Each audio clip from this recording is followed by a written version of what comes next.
America అధ్యక్షుడు Donald Trump crypto currency ద్వారా భారీ లాభాలను ఆర్జించారు. ఈ వర్చువల్ కరెన్సీలో ఆయన పెట్టిన పెట్టుబడులకు గాను 2025లో దాదాపు 11,367 కోట్ల ఆదాయాన్ని గడించారు. ఈ మేరకు US office of government ethics విడుదల చేసిన నివేదికలో ఈ విషయాలు వెలుగులోకి వచ్చాయి. గతంలో క్రిప్టో కరెన్సీని ఒక స్కామ్గా కొట్టిపారేసిన ఆయన అదే కరెన్సీ ద్వారా ఒక్క ఏడాదిలోనే $1 బిలియన్ పైగా ఆదాయాన్ని ఆర్జించడం గమనార్హం. అమెరికా అధ్యక్షుడు డొనాల్డ్ ట్రంప్ సంపద క్రిప్టో కరెన్సీ పుణ్యమా అని అమాంతం పెరిగింది. అమెరికాలో 1978 నాటి చట్టం ప్రకారం దేశ అధ్యక్షుడు, ఉపాధ్యక్షుడు తమ ఆదాయం, ఆస్తుల వివరాలను తప్పనిసరిగా ప్రకటించాల్సి ఉంటుంది. ఈ క్రమంలో US office of government ethics విడుదల చేసిన 900 పేజీలకు పైగా ఉన్న ఈ నివేదిక ద్వారా ట్రంప్ ఆదాయ వివరాలు బహిర్గతమయ్యాయి. ముఖ్యంగా 2024లో ట్రంప్ కుటుంబం వరల్డ్ లిబర్టీ ఫైనాన్షియల్ అనే క్రిప్టో ప్లాట్ఫామ్ ను ప్రారంభించింది. ఆ సంస్థ సొంతంగా జారీ చేసిన WLFI అనే క్రిప్టో కరెన్సీ తొలి విక్రయం ద్వారానే ఏకంగా $550 మిలియన్ పైగా ఆదాయాన్ని ట్రంప్ పొందారు.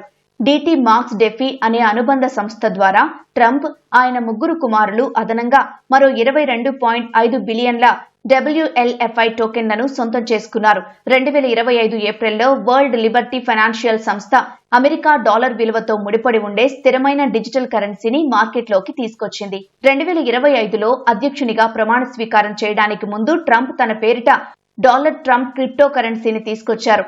దానికి సంబంధించిన లైసెన్సింగ్ అగ్రిమెంట్ కింద $635 మిలియన్ రాయల్టీలను అందుకున్నట్లు నివేదిక స్పష్టం చేసింది. ఫోర్బ్స్ మ్యాగజైన్ లెక్కల ప్రకారం 2024-2026 మధ్య కాలంలో ట్రంప్ సంపద $2.3 బిలియన్ నుంచి ఏకంగా $6.5 బిలియన్ పెరిగింది.